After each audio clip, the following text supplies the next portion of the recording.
Louisiana shrimping is far more than a commodity business. It is a generational livelihood, a coastal economic engine, and a defining thread in the state's cultural fabric. The industry supports thousands of commercial shrimpers, sustains tens of thousands of related jobs across processing, distribution, equipment, fuel, and ports, and contributes hundreds of millions of dollars annually to Louisiana's economy. Yet today, this historic industry finds itself under extraordinary pressure. What happens when a place-based industry collides with modern policy and market realities? Welcome to Brungart Law's Lanyap, where we provide a little extra perspective through conversations with individuals from across the spectrum of society. I'm Maurice Brungart, your host.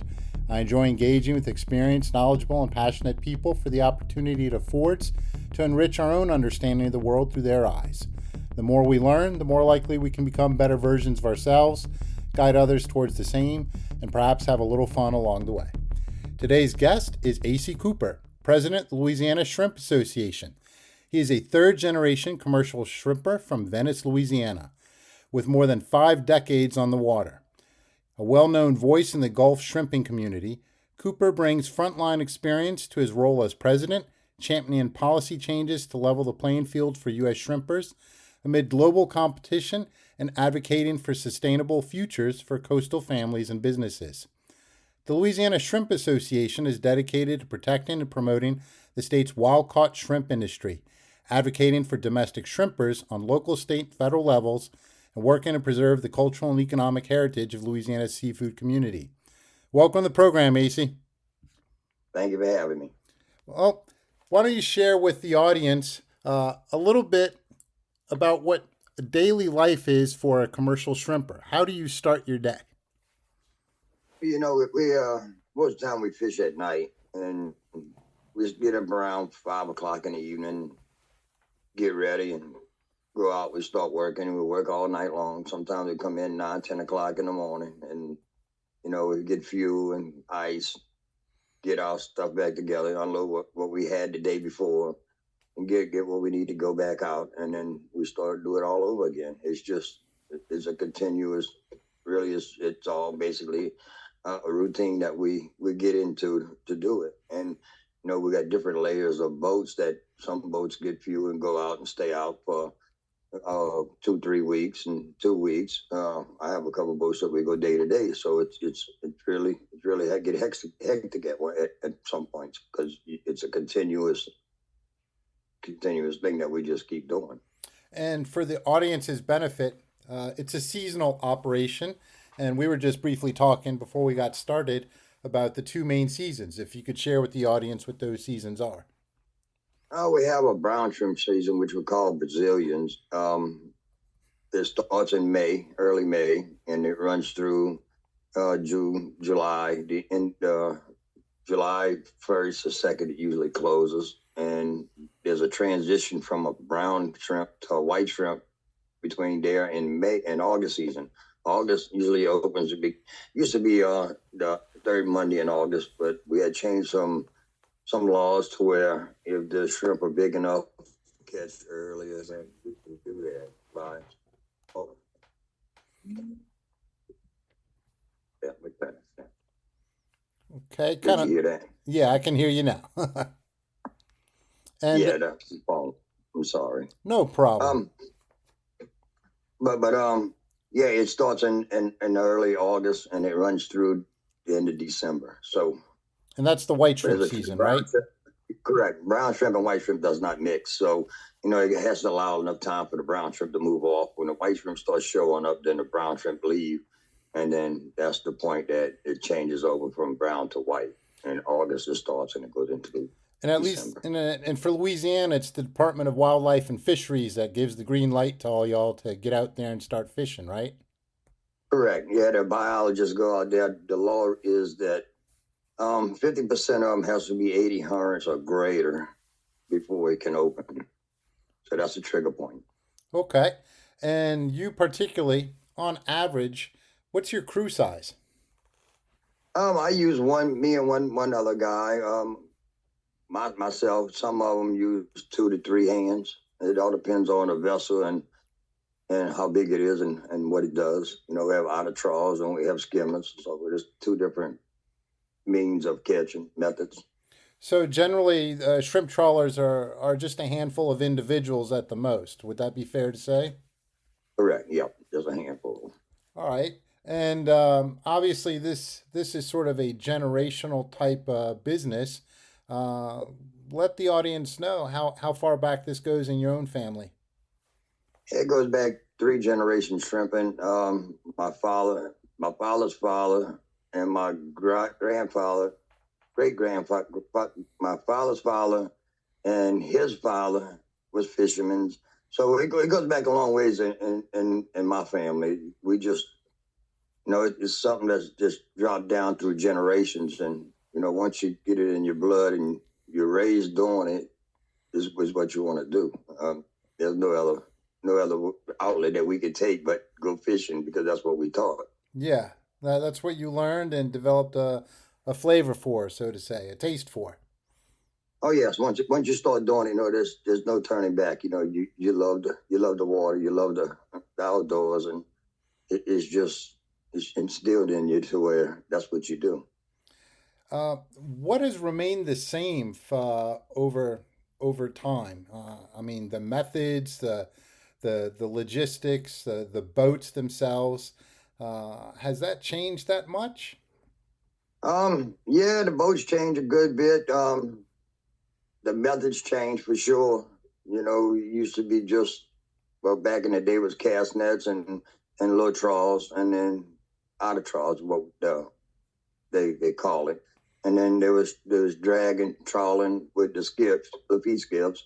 And then we come up with this design, the skimmers, we call it skimmers, where they had night rigs where you shoved a square frame and the bayous and caught shrimp. And then you had the trawls that you drag the bottom in the bays. And then we come up with the method we call skimmers, which is a fixed frame on your boat with a heavy weight on the inside that drops down and follows the bottom. And then there's a tickle chain. It's like a sweep when the tickle chain drags the bottom and the shrimp jump up and the net comes behind it and catch it. So it has changed considerably over the years. Okay. And you mentioned that you go out in the evening. How long does it take before you can actually drop your nets and start trawling? Well, we live here in Venice, and maybe 20, 30 minutes some places, depending on where you're going and the wind and the tide of where you have to work at. But um, if you want to work close to the house, you can. Probably 20, 30 minutes, you can be there. But there's some places you run an hour, some places you run an hour and a half, 2 hours. It all depends on where the shrimp's at. Sometimes you have to move around in order to find the most of the shrimp, the majority of them that you want to catch. Because you have to look for a little bigger shrimp nowadays, and the small shrimp just ain't feasible. And from what I understand, when you get out in the water, the way it's run in Louisiana, you have your inner waters, the outer waters, and then the federal waters, correct? Correct. You have inshore waters. You have the 3 miles from shoreline to 3 miles of state water. And then from 3 miles out is federal waters. Correct. Okay. Um, and what does it take to run a trawler? I mean, what do trawlers run for in terms of cost? Well, they're pretty expensive. I used to pay back in the 70s.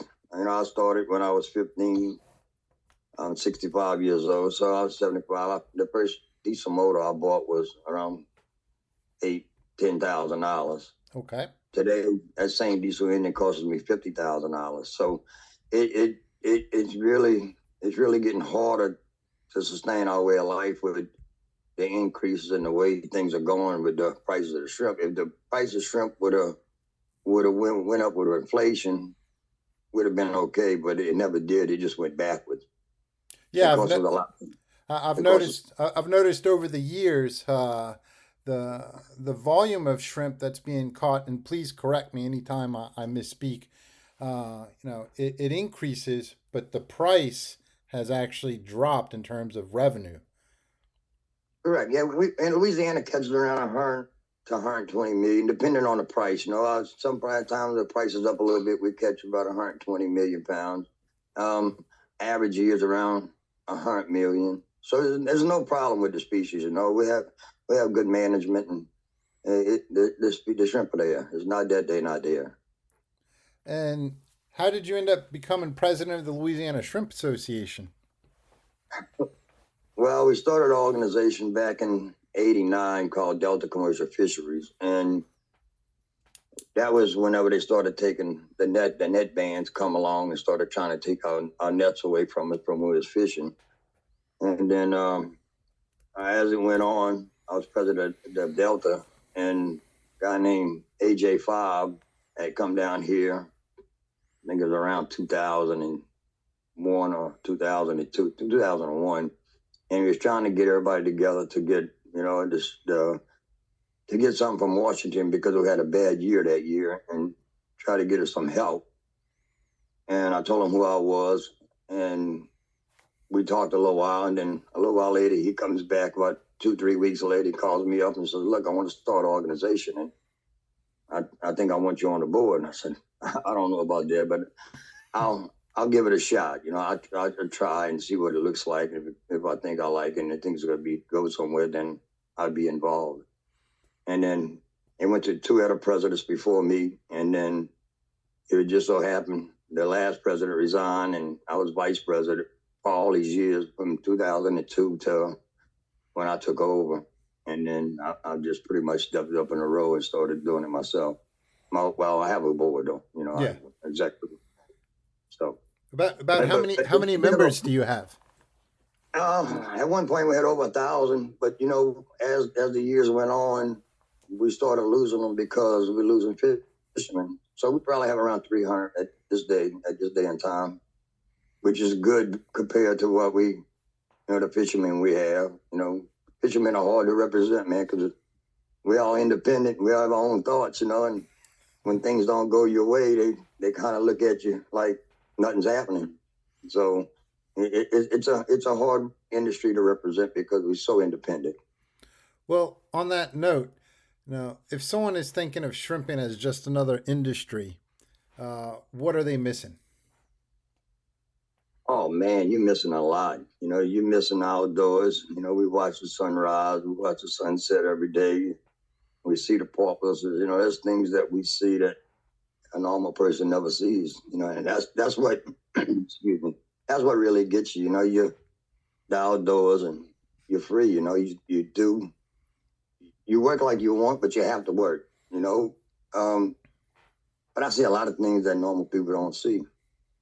And I watch the times change over the years, but it's just nothing like being on outdoors and doing what you love. Would it be fair to say that since you're out there on the Barataria Bay, you've actually been a witness to the coastal erosion of Louisiana? Oh yes, I watch it come, and I sit there and think sometimes what my father's seen and what I done seen disappear. It's amazing how Louisiana just talked about coastal erosion and restoration and never really did anything about it. It just amazed me. As we briefly speak about coastal erosion, and I don't want to get sidetracked, but we're just finished the Christmas season, and I remember as a kid and teenager when they started the program of sending the Christmas trees down south to help try to shore up the wetlands. You have probably seen this actually happen in the field. Has that actually helped? To a certain degree, well, the wave action, it pretty takes a toll on it. I don't see where it really helped a lot, but some areas it probably did. That's enclosed, that that's not exposed to the weather, to the wave action and the high tides. It probably did help. Areas that I've seen never really helped a whole lot, but some areas, yes, I can say yeah, it did help.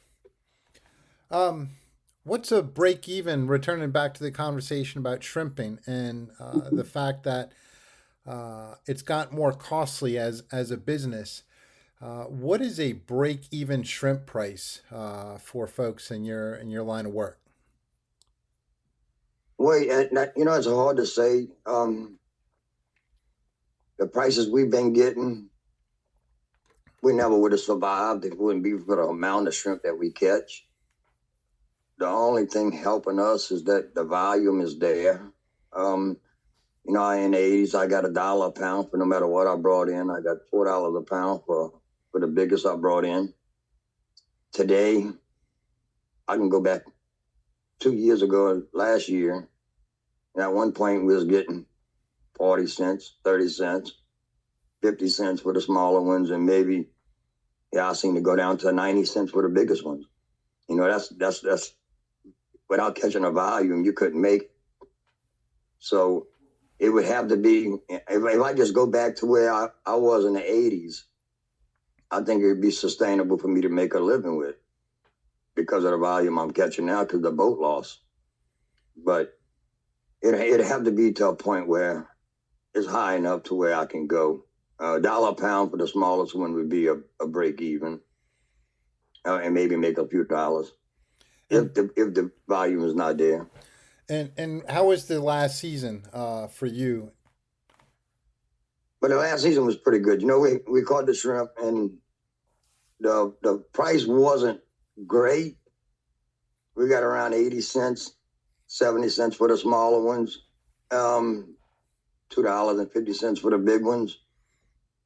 The volume was there. We made a few dollars this season here, but we have to understand that, you know, I got to make enough money to where I can live through the winter because we have nothing else to do now. Yeah. So it has to be a point to where I can save enough and overcome all the breakdowns, because it's like anything else. If you drive a car all the time and that's what you do, you know, you're going to have breakdowns. If you work with equipment all the time, you're going to have breakdowns, you're going to have problems. So you have to overcome that. So it has to be to a point where I can save money to restore my vessel when something breaks down. So it has to be a point to where $1 a pound for the smaller shrimp would be a good starting point, and $3 a pound for my big shrimp. Would it be fair to say basically you have to work longer, work more, because the price has gone down per pound? I'm working harder now than I ever worked in my life just to sustain my way of life. I'm 65 years old. I should be slowing down, and I'm not. I can't afford to. You know, I used to save money. This day and time, you save money and you spend it to live through the winter. So, you know, you have to put in a lot of hours, and you have to make as many days as possible. You know, everybody's working hard.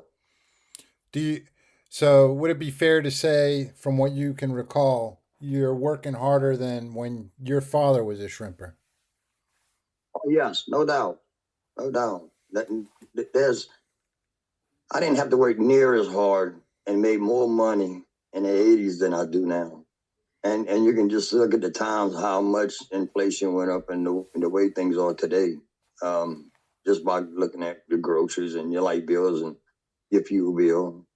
You know, I paid 25 cents, 25, 30 cents for diesel whenever I started. Paying $4, I got to the point I was paying $4 a gallon. You know, at 50 cents a pound, at $4 a gallon, I got to catch over 1,000 pounds just to get even. 1,000 pounds, that's a lot of shrimp. How many trips do you typically have to make? Like this last season, going out and coming back? We work daily, and you try to get as many as you possibly can. If I can get 4.5, 5 months out of a 6-month period, then I did good. A lot of times breakdown holds you back less than that. You might get 4 months out of it. You know, it all depends on what happens to you and what goes wrong. What are some of the greatest risks when you're out there on the water? I mean, I can imagine, but I want to ask the person who knows. And let me tell you, we got debris out there. It's unbelievable. You know, we have remnants of all fields that's out there with pilings and old wells and rocks that's under the water. You know, there's a lot of things that could happen. You know, I sunk a couple boats myself. You can lose your life. There's no two ways about it. We have fishermen losing lives, you know, pretty regular. Not all the time, you know, but we do have them going. You know, I know a few of them that then perish because of what we do. And we have second vice president, and his boat caught on fire 2 years ago. Which is George Barris. Thank God somebody come save him, and the wind was blowing the right way that we can get to the back of the boat before they sunk. And if not, they'd be in the water. So, it's a dangerous job. There's no two ways about it. You take a risk every time you leave. You get your way by and just hope you make it back in the morning. Well, I think from what I understand, the fishing industry in the United States, uh, it's number two in terms of dangerous industry to the workers involved. Comes after logging, and shrimping. Obviously, I'm sure sees its fair share of accidents ending in life and serious injury. It's my understanding a big thing that happens is getting caught in the winches, right? Correct. Yes. Yeah. My friend's uncle. I knew him my whole life. And one of the guys I watched growing up. Slicker suit. He reached over to grab a winch to pick up the tail, and Slicker suit got caught in it, and he couldn't tear it, and it sucked him in. The boat was still going, and he was wrapped up in the winch, and he was by himself. That's starting to be a big thing. Deckhands are hard to come by because if I don't catch enough shrimp to sustain a good guy, sometimes you have to get good people to work with you. And back in the day, I could do that. If I got to get a guy that has a wife and family, that he has to support his family, in order to have a good deckhand. If I can't make enough money to get a deckhand to where I can sustain his way of life and mine, then I'm picking people off the street to go to work, or I'm going by myself. And that's risky business when you go by yourself. Anything could happen. You can slip off the boat, and the boat goes by itself, and you're left behind. So I'll get caught up in the winch, and there's nobody to shut it off. So that's another factor that comes into when I can't make enough money to do that, to pay somebody to stay with me and work with me. And look, you got to have some good people to work with you, because this is not an easy job. It's physical. It's very physical. You got to have help. From what I've discovered, and you had alluded to it, there's also a problem with some of the abandoned gas and oil platforms, and not the ones we traditionally think of. They're like smaller structures, and they used to be where there was land, but with coastal erosion, now they're submerged or partially submerged. And I think I saw an article not too long ago in the Times-Picayune, the electronic version, about a shrimp trawler precisely running into one of these, and the guy lost his boat. How frequent is that? It's pretty regular. I hit one in '87. I had hit one and towed a whole bow and brain skip. I had just put it together. I built it in '83. In '87, I hit it, and thank God I had somebody that heard. They heard it. They thought it was an explosion, and they seen the lights when I went down, and they come over there and picked us up. But yeah, we have pilings under the water. Go through the bottom of the boat. We have wells all over, which all used to be on bank. And the erosion just exposed a lot of things that's there, and we work around them. We tend to learn what we can see. We remember and mark with GPSs and all now. We can mark them on our GPSs and all, but the ones you don't know about and the ones you can't see, Yeah. that's the ones you have to worry about. But they there, they all over. What about insurance? Is that something that's expensive or what?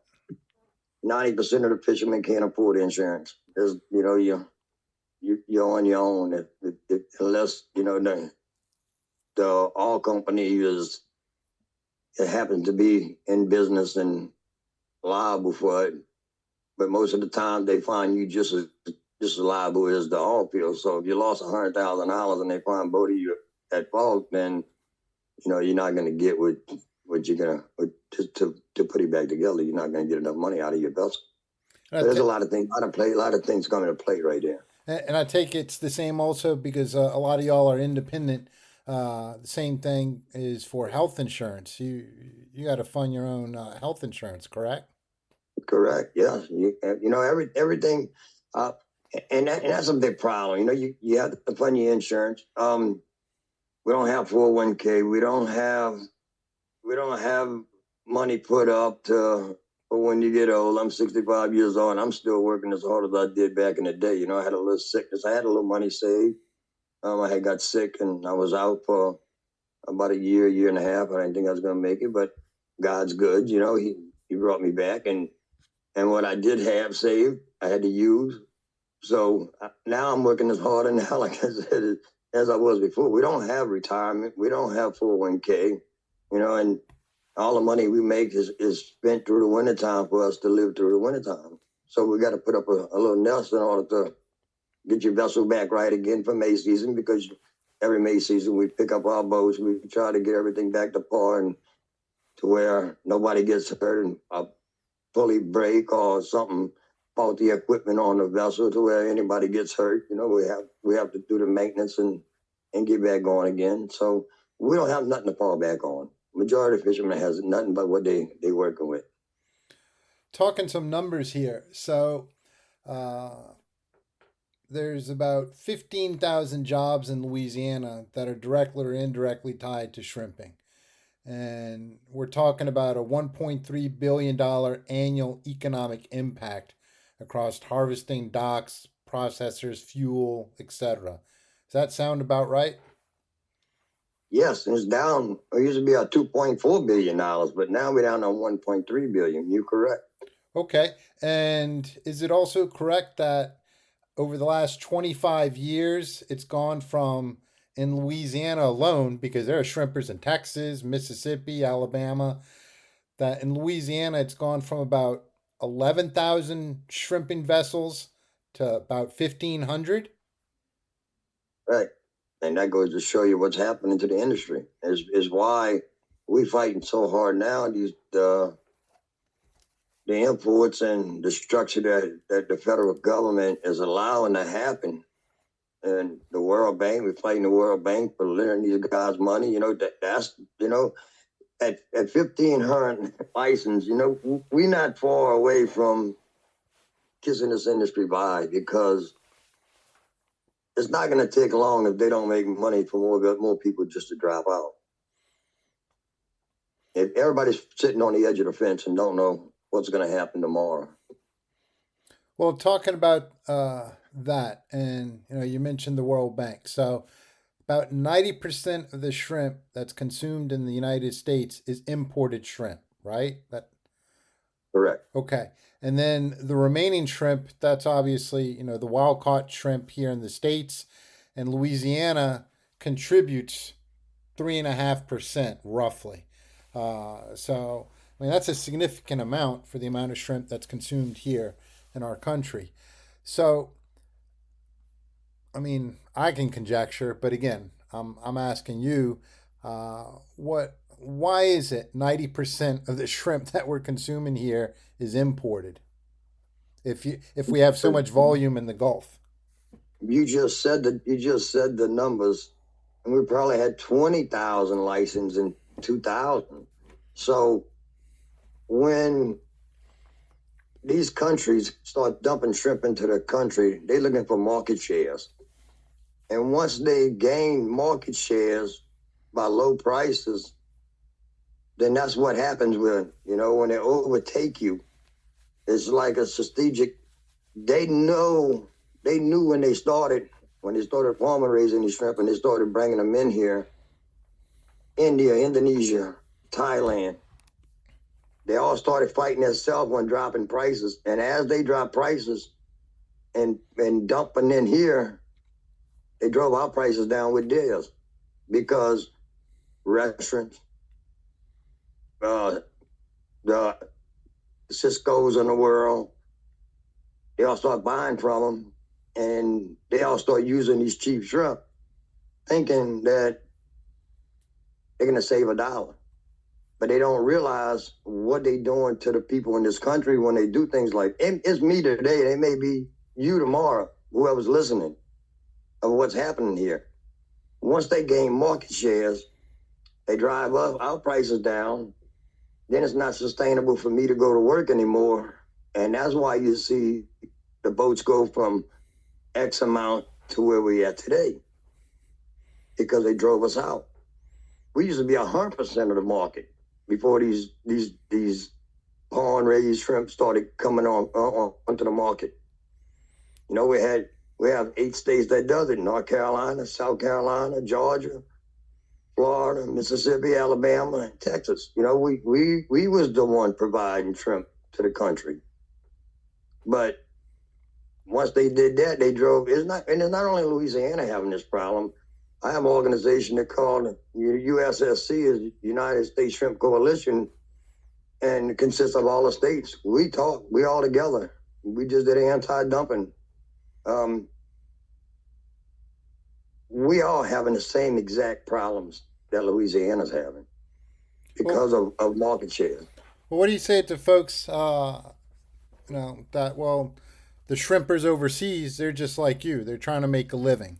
What is it that they're missing, that they're not seeing, that puts this in a more illuminating context, so to say? Well, it's not shrimpers. It's pond raised shrimp. It's Okay. aquaculture, It's and farm raised, right? farm raised, correct. And when you start thinking farm raised, you have, just like the farms, have to put pesticides. They have to do all this. They they're using antibiotics. They're using steroids, antibiotics to keep the shrimp healthy because they're keeping them in a confined area, and there's so many in them. They have to use stuff to kill algae. They give them steroids to make them grow fast. People don't realize what they're eating when they eat farm raised. We've been bringing up the health issues about these farm raised for 15 years because, by 2050, the World Health Center, the CDC, says that more people is going to die from antibiotics resistance than cancer.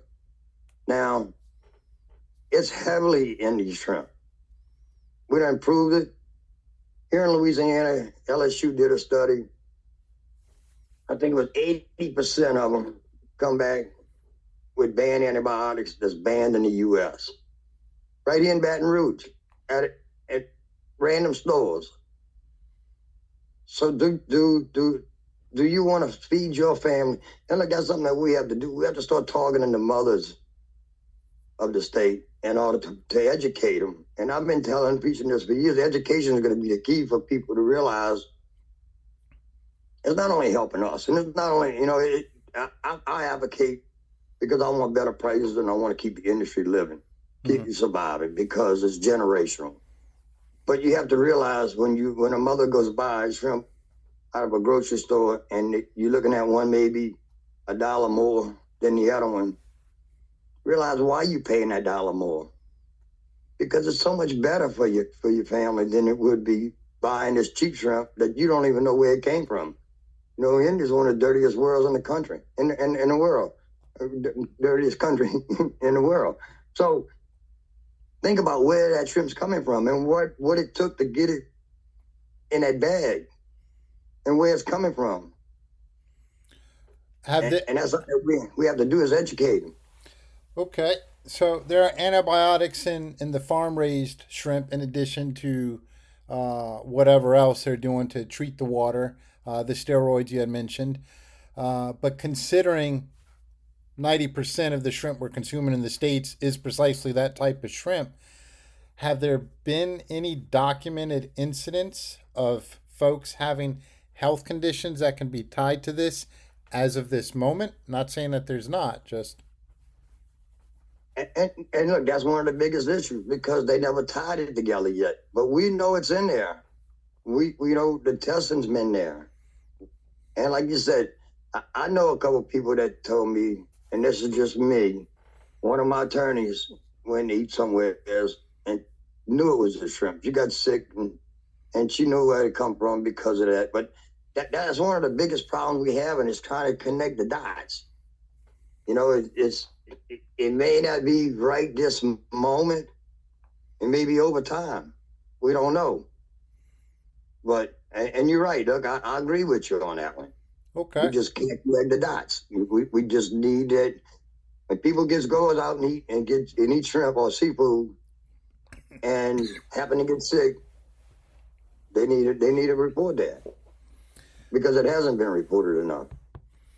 Now, something else that I came across was, I'm a firm believer in free trade, right? We got to compete against one another.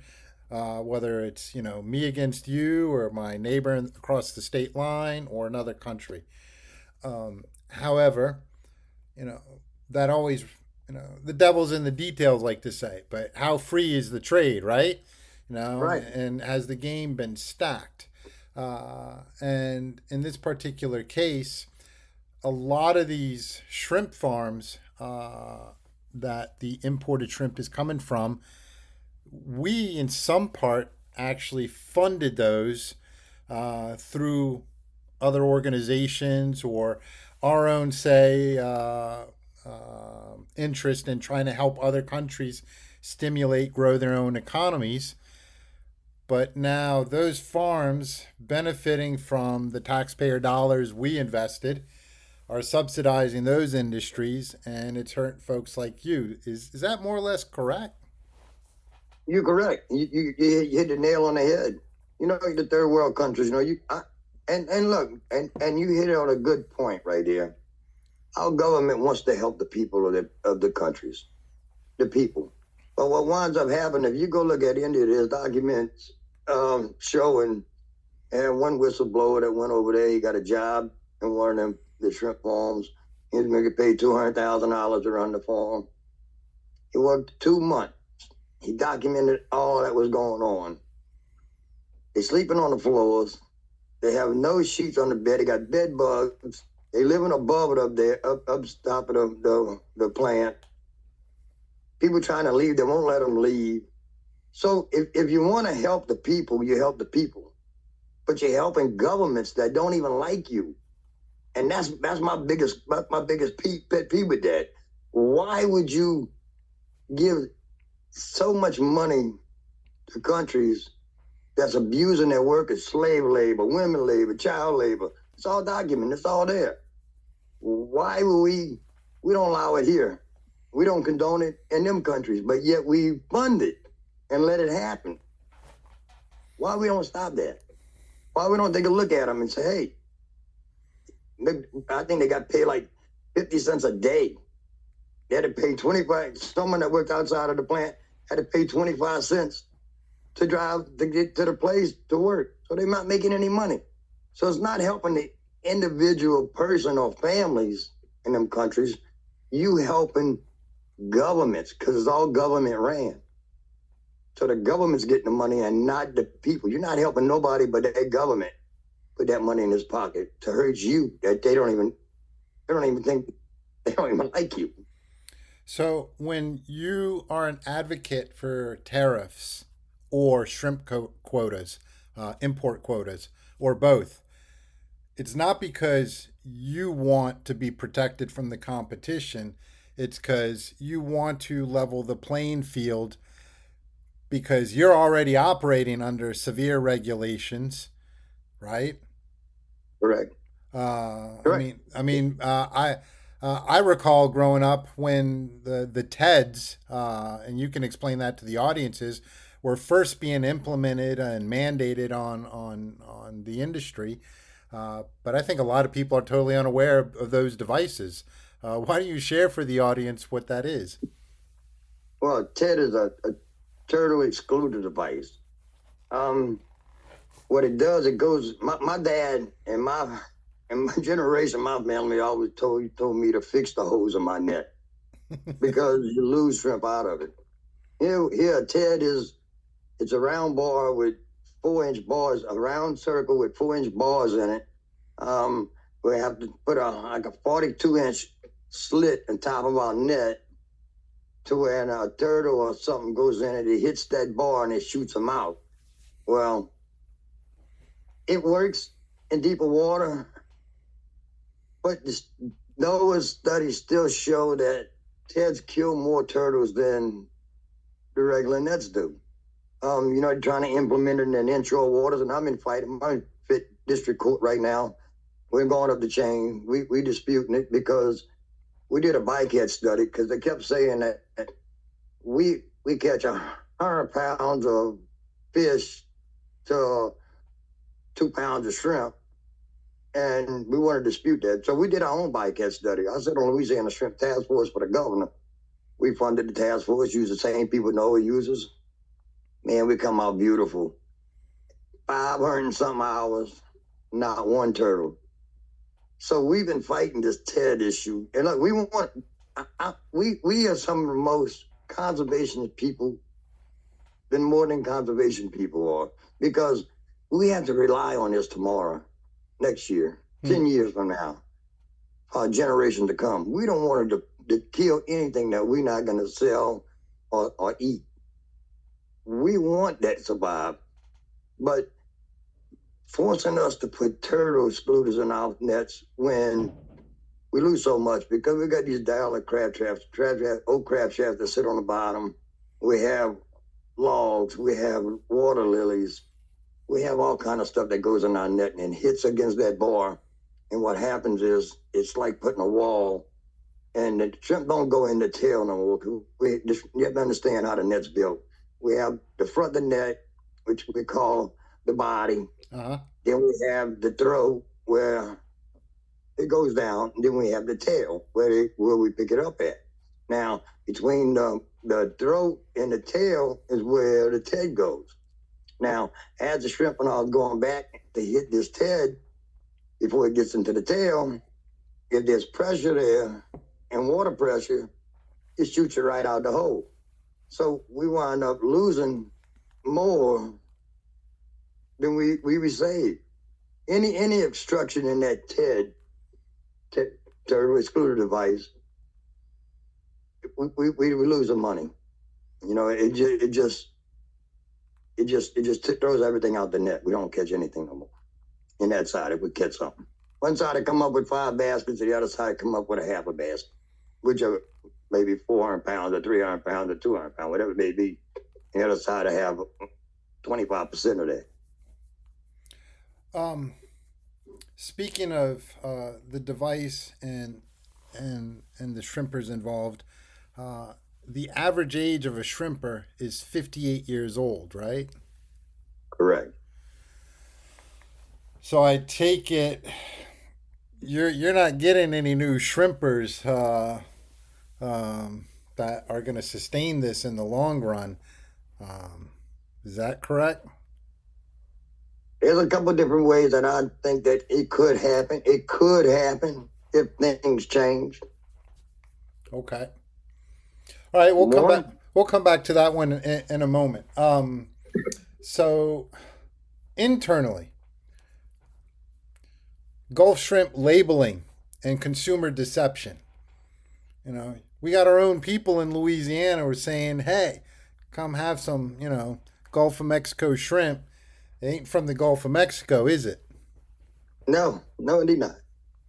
And no, so the first restaurants is a big, 80% of our shrimp usually go through a restaurant level. We've been trying to put legislation in, and look, nobody wants the federal government or the state government in our business as less as possible. Government involvement can really be a bad thing, or it can be a good thing, depending on how you look at it and what it's about. Yeah. So we tried to get pass a restaurant labeling law. 20 years we've been trying to pass that labeling law. Louisiana Shrimp started in 2002. Never can get it done. We just use shrimp. For the restaurants to label where their shrimp come from, if you use our culture and you're saying you're selling Gulf shrimp, you ought to be selling Gulf shrimp. And not only that, the consumer needs to know where. You need to know what you eat. You have the right to know what you eat. If you say you're going to you're serving Gulf shrimp, you need to do it. 20 years to try to pass that legislation. In 2019. You've been working on that for 20 years? Yes. In 2019, they gave me 5% chance of passing it. And when you say they, are you referring to the state legislature? The industry. Okay. The processors, all of them. So I'm going to put the labeling law in again. Let's go for it. We got nothing else to lose. We're dying. This industry's dying. I had to think out the box. And the only way we got it to pass when I added crawfish. When I added crawfish in it, now you got Southeast Louisiana, Southwest Louisiana, you have North Louisiana, you have Central Louisiana, and you have the coast. Now they all looking at this, oh wait, this may be a good thing. Because now you're affecting my district now. So now, we got not one no vote in the legislature because I added crawfish. If I just went with shrimp, then I just only had the coastal representative. Yeah. So, and look, we didn't put no meat behind it because we've been trying to get this passed for such a long time. There's no meat put behind it. We just wanted them to label it. And then 2 years ago, Senator Connick, well, let's go back a little bit. We had two boards set up, a state, a House task force and a Senate task force put together. And we worked on the issues and we brought it to them, and the bill come out to where now we have fines behind it. Now they have to label it. They have to have a sign on it. Now there's meat behind it. There's fines. You're gonna get fined and continue getting fined. You can be getting closures. So now we really have, and they're not all compliant at this point in time, but we are working on it. They need to all comply because even here in our parish, I'm in Plaquemine Parish, we just did testing at the restaurants. Some of them even failed in our own parish. With all the shrimp we have right here, Plaquemine Parish catches 30 million pounds a year. And yet, you're still selling imported shrimp right here in our own parish when you got all these fishermen that you just go to and get all you want. So we trying to work on that issue to where the consumer needs to know, and he has the right to know where his seafood comes from. Especially if you ask. If you ask, you ought to not be lied to. I agree. What do you say to the consumer that says, yeah, but Gulf shrimp might not have antibiotics, but they got all the pollutants that are in the Gulf? How would you respond to that? We are the most, after Katrina and after the oil spill, we are the most tested seafood in this world. we are tested more than any other shrimp. Look, they're only testing, it testing less than 2%. They say 2%, but it's less than 1% coming into the country. Food safety in this country ought to be number one. You seen years ago what happened to the dog food. Yeah. By killing dogs. If they're going to attack us, they don't have to attack us through a missile or warfare. We consume, this country can't sustain its own way of life. It cannot do it. Your people is going to starve. You ran the farmers out. You're running the fishermen out. Where your food's going to come from? Overseas? If we can't sustain our own way of life and they want to attack us, we in trouble. We in trouble. So this guy, and look, the president's doing the right thing. Bring it home. Let's make America first. Make your beef farmers number one. Make your farmers number one. Make your fishermen number one. Get it to where you can sustain your own people. If you have to rely on people to eat, you're in trouble. Or at least, have some transparency in the market, right? And I agree with that. And whenever they tell them that we don't want, and we do tell them, but we don't, it's your choice. If you ask and you have the right to know, and then they say, well, it's imported shrimp, if you make the decision needed, then so be it. Yeah, and it could be some people, they might not be able to afford Gulf Coast shrimp. They could afford the cheaper shrimp. But, again, this is more a fundamental question. Is it a free market issue or is it a failure caused by uneven rules, right? It's a failure from uneven rules. I can tell you that now, because once they dump and get the price so low, and don't ever think for 1 minute that once we go away, that cheap shrimp's going to be cheap. Don't ever think that. Because once they got the market and they have the market shares and we go on and you want to eat shrimp, you're going to pay whatever the price is going to be. Well, right now, the ones that would have the market share as a country, because then they have their individual businesses. It would be India, right? Most of the imported shrimp's coming Well, from India. India and Indonesia. Indonesia is one of the top ones, and India is one of the top ones. Correct. Okay. Um, do you think, I mean, this is a bit of a rhetorical question, but if this were an energy or defense supply chain issue, this would be tolerated? Hell no. Okay. This country, look what's happening now. There ain't no way. There's no way that would be tolerated. And it shouldn't be tolerated here because it's food safety. It shouldn't be. So, Even testing, the UK tests, they started testing around 5%. They went to 10% because they found so much. They as high as 50% of their testing seafood. We less than 2%. and by that, those percentages, you mean a percentage of the shrimp that's imported into Europe or imported into the States, right? 50 vice Correct. 2%. Yes, 50% of the seafood that is brought into the country is being tested. Okay, And we so less than 2%. now are we testing less than 2% because we don't create enough positions for that? That's one of the issues. And look, they test like 18 antibiotics and we test for like 7. We're not even hitting the mark. We're not even hitting it. We're a long ways from it. Now, is there that, and that may be the issue, though. We don't have enough workers to do the testing to get it to that point where we need to be. But Okay. that's the government's fault, and we all know how the government's been the last few years, and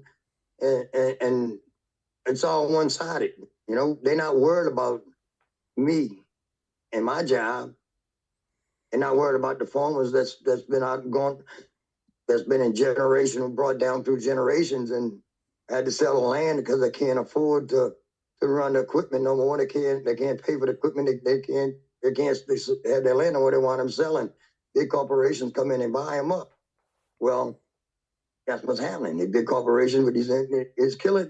It's not only me. It could be you next. I don't know who, whatever it may be. It could be you next. Yeah. It's me now. It could be you next. Well, here's a question for you, Acy. Do you also think you could be a victim of your own success? Let's say the tariffs start working, there are greater quotas, caps on the imports. So the price per pound goes up because, again, you don't have the cheap shrimp flooding the market anymore. But do you run the risk then that you don't sell the shrimp because precisely it's more expensive? Well, and I agree with you on that point.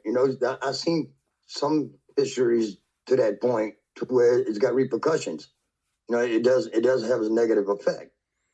But like I said, if I can just get back to the 80s prices, and I'm not asking for the world. Yeah. I don't want to go, because if you do, if $4 a pound for my big shrimp was in the 80s, and you compound that to 2026 prices, that shrimp would be $15 a pound. I'm not looking for $15 a pound. I'm looking for a reasonable price to where I can sustain my way of life, keep my vessel moving, keep my family fed, and do the things I need to do, and save a little bit of money. Because I don't work just to pay bills. Nobody does. Everybody wants to have a little nuts to where I'm raising like me, I'm raising grandbabies right now. So I started over at 65 years old. So I'm looking at schooling. I'm looking at baseball. I'm looking at cheering. I'm looking, and it takes money to do these things. So I'm not looking to get, and look, I don't know a rich fisherman anywhere. And none of us want to be rich. We're God-fearing people. We just want to live our lives and leave us alone. I don't want to be president of the Louisiana Shrimp, and I don't want to have to do all this fighting. But if I don't do it, who's going to do it? Who's going to step up and say, and I want to watch my bank account go down because I do it. But the cause is more important than anything, because Louisiana's, it's a heritage that once you lose it and you don't have me to teach my kids and for them to teach their kids, you lost it. It's not coming back. It will never come back.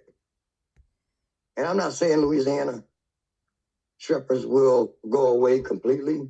They are going to be the mom and pop shops here and there. There's going to be that. There's going to be fresh shrimp. But to see it like I seen it when I was a kid, I'll never see that again. It'll never happen. And the only way it can happen is, and I'm going to tell you, this industry can grow back. It can come back because everybody that left this industry, they're ready to come back. But it has to be money in it. It has to be to where they can come back and make a living with it again. You'll see the boat numbers go shoot straight up. Yeah. Because they like me. I don't want to do anything else. You force me to do it, I'm going to do it. But where my heart lies is in the industry. And theirs too. So they'll come back just as fast as they left. And speaking of the industry and the association, as president of this association, and I'm sure you employ that term very loosely. It's probably more of a collaborative effort behind the door. But what's the hardest truth you've had to communicate to your own members? Oh,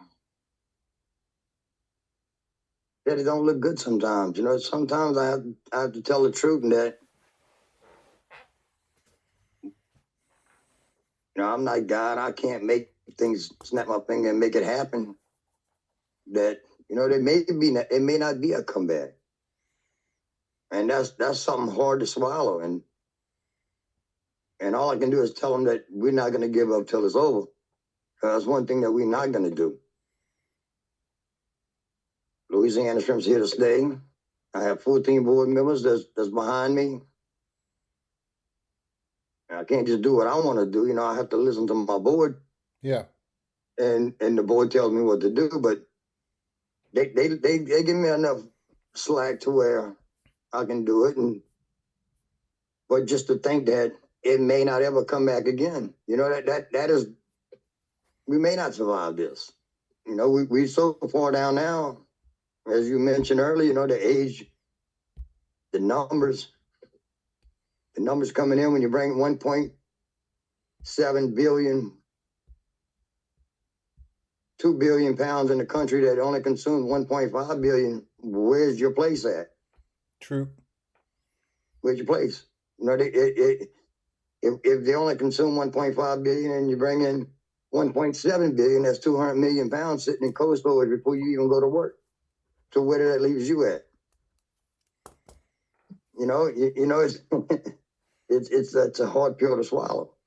Now you have a son that's a shrimper as well, right? Yeah, I have two of them. Correct. Two. Yeah. And my son-in-law, they're all shrimpers. Yeah, my son-in-law went and got a job. My son just went and got a job. I'm liable to have to go too. I don't know. I'm getting old. I got arthritis in both my wrists. I got bad back. I don't know what the future holds. I'll put it in God's hands and lead the path. Where do you find government, our own government, state, federal, has helped and where it's hurt? Well, our state government, it took them a while to realize where we was at. It took a good bit of convincing. I've been screaming this for such a long time. The last couple of years, they're really starting to realize that the state has a problem, because if they don't realize what's happening here in the state and you represent us, all your coastal communities are dying right before your eyes. And you can't even see what's happening. Because why would I want to live on the coast if I can't go to work shrimping? That's what we do. Most of these coastal communities across the coast is a fishing village. It's either all field or fishing or both. Here in my area, we used to be a lot of all field, and it's gone. We mostly recreational and commercial. So they starting to realize and giving us some support that we really need now. But I keep saying, is it too little too late? Because I've been screaming this for 10, 15 years now that it's going to come to a point where we're going to be flat on our face. Now, the federal government, with Trump, he's starting to help us a little bit. The tariffs he put on India, because we had just did 4 countries. India is one of them. It looks like it's going to be around 50%, 52% of tariffs going to be on them, which that ought to deter a lot of the shrimp because they're looking to go somewhere else with them now. Things that I've been seeing and reading. So Cassidy's got a bill in there because look, when we did the first anti-dumping back in 2002, the Byrd Amendment was in effect. And the Byrd Amendment was, Senator Byrd put an amendment to where when you sue these countries and the tariffs come in off these duties, that it would go back to the industry. And in 2002, we did it. We didn't get a check till 2007 on some of them. And by 2009, that went away because these other countries started saying you can't subsidize the industry, which they subsidize the industries. We could prove it. But you can't subsidize the industry.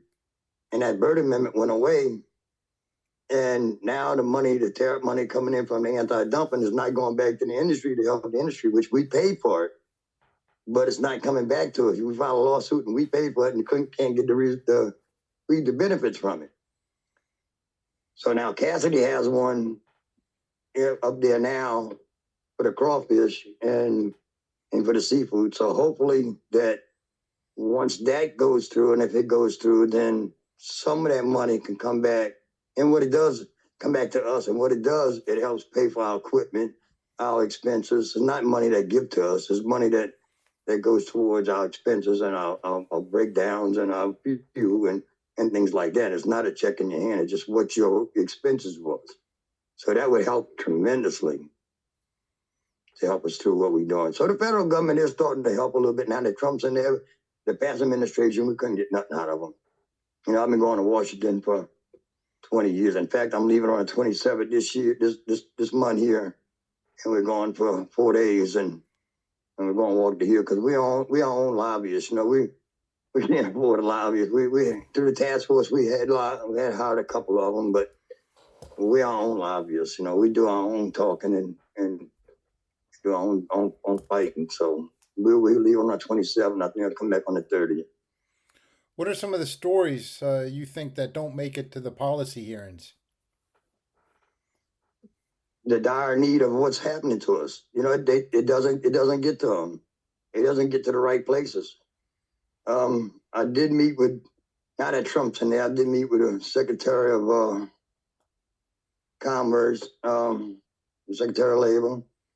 So we are talking some of the right one. I am talking to the administration now, some of the people in the administration. I'm going to go up there. We're going to have a meet with Kennedy on some of the issues that's there. So, all we can do is just cross our fingers and they take it to heart and realize that, your people comes first. And that's what we're going to try to get across to them, that how important it is for us to survive, because you're losing a culture, you're losing a way of life. And it's not only Louisiana, it's 8 states. It's a lot involved here.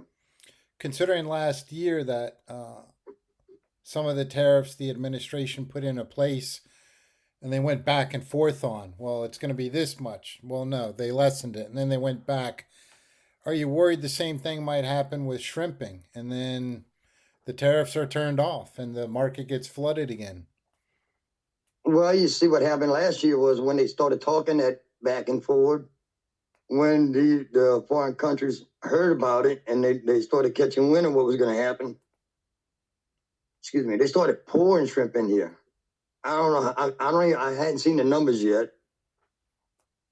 And I will get them because the end of the year is just up. I will get the true numbers. But they started pouring shrimp in here. So this last year was a wash because they dumped so many in here before the tariffs took effect. So we're not going to see any help from that part of it until maybe this year. But I hope they don't wish you wash you, which we got some tariffs on them ourselves. We just did that anti-dumping, like I said earlier. We do have some tariffs on them now that we done from 2002. And then last year we did one in October. So we do have our own tariffs on them, and whatever Trump puts, this goes on top of that. So if he puts 30% and we got 10, 15%, then it's going to be 45%. So we do have something that's going to stay in effect. So I hope they don't go wishy-washy, because we really need their help at this point. I can only pray and put in God's hands on that issue. Demographically, so we talked a bit about the age, right? Average shrimper is 58. Since you've been in it as a young man, how has it changed in terms of who's fishing? Have you, because we had an influx in the 70s of folks from Vietnam come in, and a lot of them became fishermen, and now they are basically Louisiana fishermen, just of Vietnamese descent. How has the industry changed in that way? It changed a lot. You hit a good point there. They are Americans at this point, because a lot of fishermen are still hollering about what went on at that time. But they are Americans, and they are our fishermen. And we have a lot on in our organization. We as Americans are, and they are Americans, don't get me wrong, but we're the minority now. They're the majority. The Vietnamese and the Cambodians, because there's two different ones. The Vietnamese and Cambodia are two different people. Well, they're the same people, but different. But they're the majority now, and we are the minority. They have more people, more of them than they have us at this point in time. Most of our American fishermen then got out. One of the reasons why is that they was fishermen back where they was from, and they know nothing else. Their kids and all, they won't let their kids and all get into the industry, because they seen what's going on, and they seen how hard it is for them that they have nothing else. Now, they've been sending their kids to school. You see the Vietnamese and the Cambodians all over. You see them in hospitals. You see them everywhere, because they've been educated now, and they're not going to let them do this. They don't want them to do this anymore. And that fleet's aging just like we are. Like you said, they come in the 70s. And I remember when they came here, I was young enough I was fishing at the time when they came. So, but they're the majority now. We the minority. Here's a question for you. So, what about shifting the focus from regulation to innovation? So, it seems to me, and again, correct me if I'm wrong, but part of the problem here is Gulf shrimp is treated like a commodity. And since it's treated like a commodity, well, you're competing with all this imported shrimp, right? So it's like, selling corn in a way, as opposed to treating it like a premium brand product. It's like, yeah, you can get shrimp from wherever you want. Or do you want to eat Gulf shrimp, right? There's shrimp, then there's Gulf shrimp. It's kind of like, do you sell it like corn, or do you sell it like wine from the Napa Valley?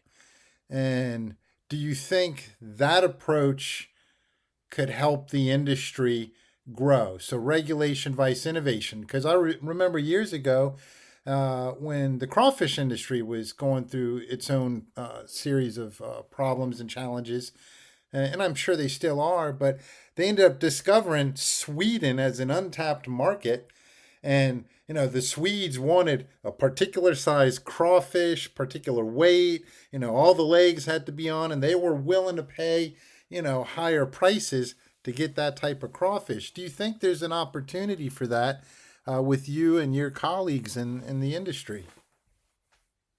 Yes, you bring up a good point. In 2009, we went on strike, and Governor Jindal created the Shrimp Task Force, and one of the tasks this task force was put together for is to create a brand, Idaho potatoes. Yeah. And we spent about $3 or $4 million on this brand. It's Louisiana authentic. Let me think how I went now. Louisiana authentic seafood. Authentic, it was in it. And the three qualifications for it was landing, processed, and packaged. It had to be landed in Louisiana. It had to be processed in Louisiana, and it had to be packaged in Louisiana. Now, our processors didn't want to use it. They fought us to try to take. In fact, that's one of the reasons why our past president's gone, because he voted their way to take one of them out. So if you take one of them out, say, okay, I take landing out. I can process and package in Louisiana and call it Louisiana authentic seafood shrimp. No, it's not going to work. Because authentic means undisputed origin. I fought in the legislature. They tried to get it passed before they take one of them out. I fought in the legislature and I beat it. So it's still in place. We have the brand. Processors don't want to use it. Now, I don't want to go too in detail with that because I don't want nobody hitting me back in my head. but you understand where I'm coming from. Yeah.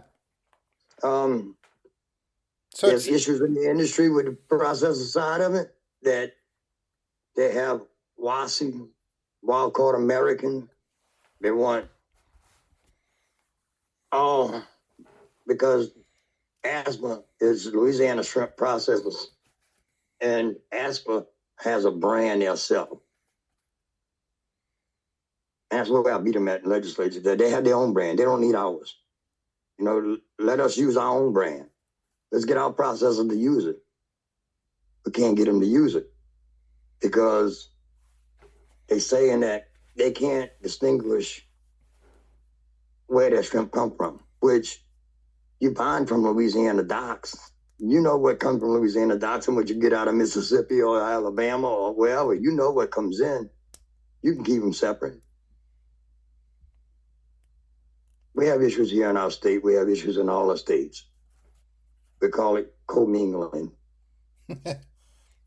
So if that we just passed legislation this last year to where whoever buys imported shrimp has to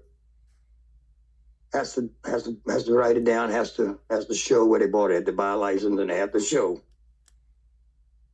So if you buy 5,000 pounds of domestic and you buy 10,000 pounds of imports and you sell 8,000 pounds of domestic, we got a problem. Because now they're not domestic anymore. Yeah. So you see where I'm going with this? Oh, absolutely. But then what it seems to me is if they're commingling, it still sounds like too many people are still focused on it as a commodity vice a premium product. And, I remember a conversation I had with a woman in the cheese industry in Wisconsin. And Wisconsin, it seemed one of those, rare instances where, industry and government, regulation and folks, workers all were collaborating together over the years.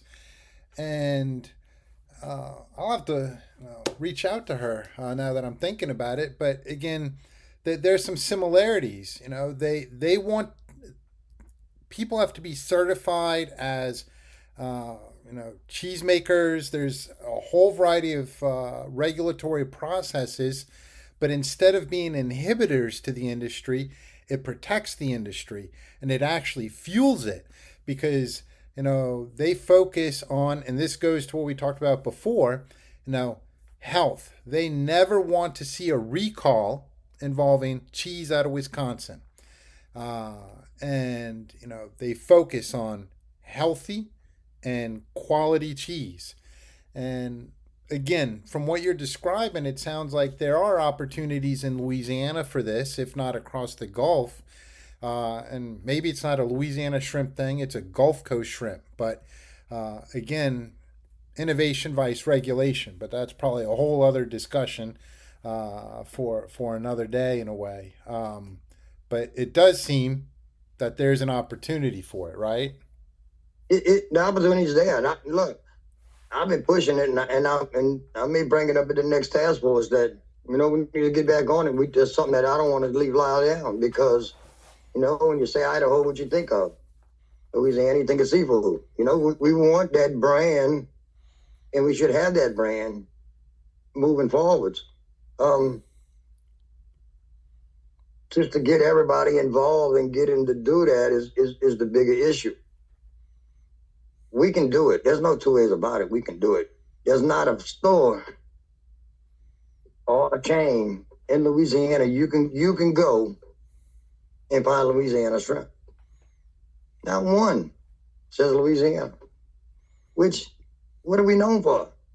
But yet you can't walk in a damn store. So I'm gonna get a bag of Louisiana shrimp, and you go look in there and you can't find Louisiana shrimp. Now Rouse's, they've been pushing the selling, and they've been doing a good job of it, selling domestic shrimp, and I commend them. We need more like that. But to actually go get a bag of shrimp that says Louisiana shrimp, you're gonna die before you even find one. You're gonna search the world and you're never gonna find it. Yeah. Which that right there tells you there's the market for that. Because I get calls all the time. Where can I go buy Louisiana shrimp? Yeah, me, I have to tell them come to the coast and talk to the fishermen. It's the only thing I can tell you. Yeah, there's definitely got to be a market for it because if you walk into the same grocery store, right? And if I go to the cheese section, it tells me where it's from, and there'll be people like, I don't want to buy cheese from New York. No offense to New Yorkers. I want to buy Right. cheese from Wisconsin, or I want to buy it from France or Belgium or whatever. So why can't we do this with shrimp? I think that would be, I think whoever did it, man, let's make it as a prime product. There's no reason why we shouldn't, because it is a prime. The salt water and the fresh water we have here in Louisiana is the sweetest shrimp that you ever gonna taste. It's that blend that makes them good. Now you get off the shelf, you get some iodine in them when they get in that deeper water, but when they come inshore, that is the sweetest shrimp you ever gonna taste, ever. You can barbecue them, put them barbecue, and eat them right off the barbecue pit with nothing on them, and the taste, the flavor's there. And that's something that we need to be pushing. You make me think of, you remember years ago when TV commercials were a thing? They were entertaining, and the one about Grey Poupon mustard, and it's like, excuse me, do you have any Grey Poupon? Yeah, right. That's basically what we need. But it can be done. It can be done. It really can be. And there's no reason why it shouldn't be done. It's more about greed and money than it is about trying to save a way of life and the culture and the heritage of Louisiana and bringing it down through generations. Why would you want to lose this? I don't understand. I really don't. It's hard for me to comprehend knowing where we came from and where we at today. It really is. Well, this may be an oversimplification, but it could be out of sight, out of mind. No, you're out there But in we can, you're out there in Venice, Louisiana. No one sees you. No one sees your colleagues out there. All they see is shrimp on a bed of ice in the supermarket, and they just look at price per pound, and that's what they're not seeing. And the same thing with those involved in government and regulation. And I mean, I remember as a kid, and they were talking about the Teds and protecting the turtles, and yeah, it sounds great.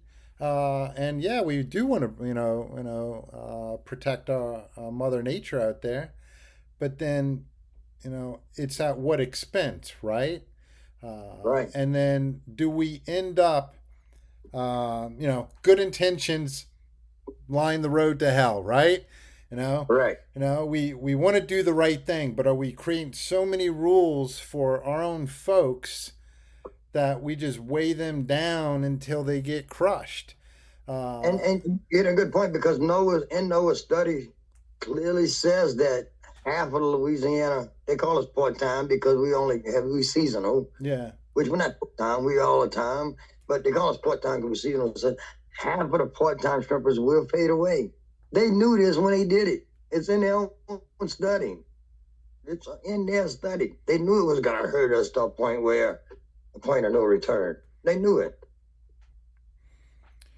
is there any final And is there any like final message you like to share with folks, or anything you want people to hear about that perhaps we haven't discussed or addressed? No, I think we hit on a lot of things tonight. But I do want them to know that just remember whenever you go get something that you're gonna feed your family is make sure you get something that's good and healthy and something that's and I'm not just saying shrimp, just be aware of what's going on here today in this world. Food safety ought to be number one in this country.